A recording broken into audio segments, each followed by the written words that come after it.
last message I ever expected to receive from my ex-wife came at 2:17 in the morning. I saw your engagement photos. Is this really how easily you forgot 10 years together? I stared at the screen for a long time before locking my phone and setting it face down on the nightstand. My fiancée, Emma, was asleep beside me, her hand resting lightly against mine. Outside, rain tapped softly against the bedroom window, but inside, for the first time in years, my home felt peaceful. The strange part wasn't that my ex had texted me. The strange part was that she was furious, not because she had lost me, because she had finally realized someone else had found my worth. For years, she had spent her evenings at the exclusive country club where she worked as an event coordinator. She always said the late meetings, charity dinners, and planning sessions were part of building her career. I believed every word because that's what love does. It trusts before it doubts. I worked long shifts as a paramedic. My job wasn't glamorous, but every time I helped save a life or comforted a frightened family, I came home believing I had done something meaningful. I wasn't rich. I wasn't flashy. I simply wanted to build a quiet, honest life with the woman I loved. Whenever she complained about being exhausted, I cooked dinner. Whenever she forgot to pay bills, I handled them. Whenever she dreamed about vacations we couldn't yet afford, I picked up overtime. Friends joked that I spoiled her too much. I laughed and said, she's worth it. Looking back, those words hurt more than anything. Because while I was sacrificing weekends, birthdays, and holidays to create a better future for us, she was creating an entirely different life behind my back. It didn't happen overnight. It happened one small lie at a time. A late meeting, a business trip, a forgotten anniversary, a phone turned upside down whenever a message arrived. When people asked how marriage was going, I smiled automatically. Couldn't be better. I honestly believed that. Then one ordinary Tuesday changed everything. I had finished an overnight shift and stopped by the country club to surprise her with breakfast. She loved blueberry muffins from the bakery near my station, and I imagined we'd share coffee before she started work. Instead, I saw her laughing in the parking lot. She wasn't alone. She kissed the club manager like she'd been waiting all night to see him. Not a friendly hug, not a misunderstanding, a kiss that only belonged to two people deeply involved with each other. Time seemed to freeze. The muffin slipped from my hands and hit the pavement. Neither of them noticed. That was the moment I realized I had been the only faithful person in my marriage.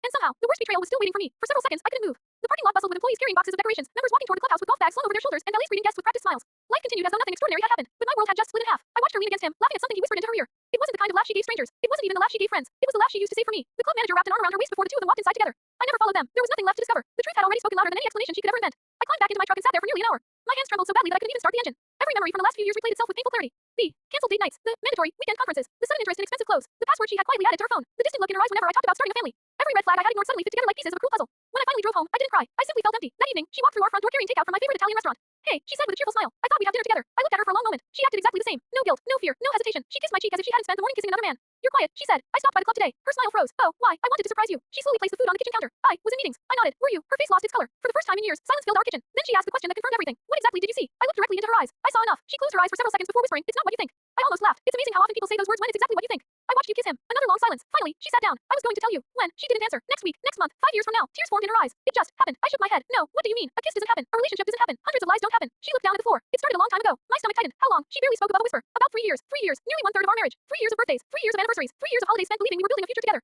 Every overtime shift I'd worked. Every surprise gift. Every sacrifice. She accepted them all while sharing her heart with someone else. I never wanted to hurt you. Her words felt almost unbelievable. You had 3 years to stop. I tried. No, you tried not to get caught. She covered her face and began crying. I still care about you. I answered quietly, but you never respected me. Those words seemed to hurt her more than anything else. She reached across the table. Please, we can fix this. I gently pulled my hand away. No, what if I quit my job? No, I'll go to counseling. No, I'll do anything. I looked around the home we bought together. The walls we painted. The furniture we picked out. The wedding photograph hanging above the fireplace. Everything suddenly felt like it belonged to strangers. I spent years trying to be the husband you deserved. She sobbed harder. I know, and all that time, you were giving your best to someone else. She whispered, I'm sorry. For the first time that day, tears filled my own eyes. I believe you're sorry. She looked up hopefully, but you're sorry because I found out. Hope disappeared from her face. That night, I packed a single suitcase. She followed me from room to room, begging me to stay. I love you. I stopped zipping my bag. If you loved me, you would have protected my heart instead of breaking it. She collapsed onto the bedroom floor, crying uncontrollably. I wanted to comfort her. That instinct had been part of me for years, but some acts of kindness become acts of betrayal to yourself. I picked up my suitcase, removed my wedding ring, and placed it carefully on the dresser. I truly hope you become the person you keep saying you want to be. Then I walked out the front door. I didn't slam it. I didn't yell. I didn't seek revenge. Sometimes the strongest goodbye is simply choosing to leave with your dignity intact. As I drove into the darkness with nowhere specific to go, I had no idea that losing the life I thought I wanted was the first step toward finding the life I was always meant to have. Writing.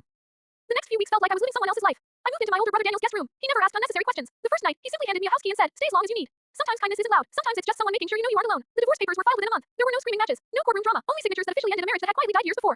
Friends reacted differently when they learned the truth. Some were shocked. Some admitted they had noticed changes but didn't know how to bring them up. A few confessed they had seen my wife spending an unusual amount of time with the club manager but assumed I already knew. At first, hearing that made me angry. Then I realized something important. People can warn you about storms. They can't make you believe the sky is falling. One afternoon, my attorney called. There may be another issue. What is it? The manager is denying any relationship ever existed. I almost laughed. Seriously, apparently, he's worried about his reputation at the club. It didn't matter anymore. I wasn't interested in exposing anyone publicly. Revenge would not rebuild my life. Peace would. I signed the final documents and focused on moving forward. The hardest part wasn't losing my wife. It was losing the future I had imagined. The children we talked about. The vacations we planned. The retirement we dreamed of. Grieving those dreams hurt just as much as grieving the relationship itself. Instead of drowning in bitterness, I threw myself back into work. Being a paramedic reminded me every day how precious life really was.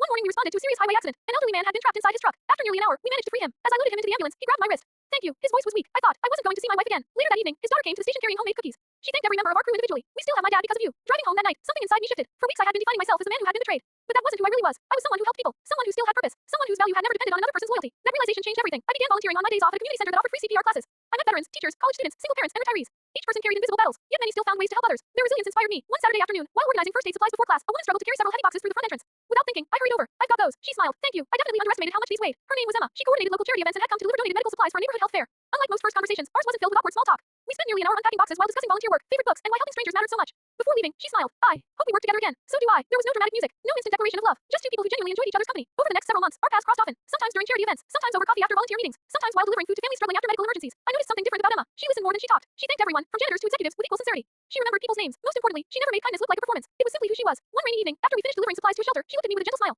You know, she said, you always seem to make everyone around you feel safe. I looked away for a second. I used to think that wasn't enough. She tilted her head. For who? I thought about the woman who had once promised forever. Then I smiled, not with sadness, but with acceptance. For the wrong person. Emma nodded softly. The right people never overlook a good heart. For the first time in years, those words didn't feel like wishful thinking. They felt like the beginning of a new chapter. I had lost a marriage, but somewhere along the way, without even realizing it, I had found myself again. Little did I know, my peaceful new life was about to catch the attention of someone from my past, and she was nowhere near ready to accept that I had truly moved on.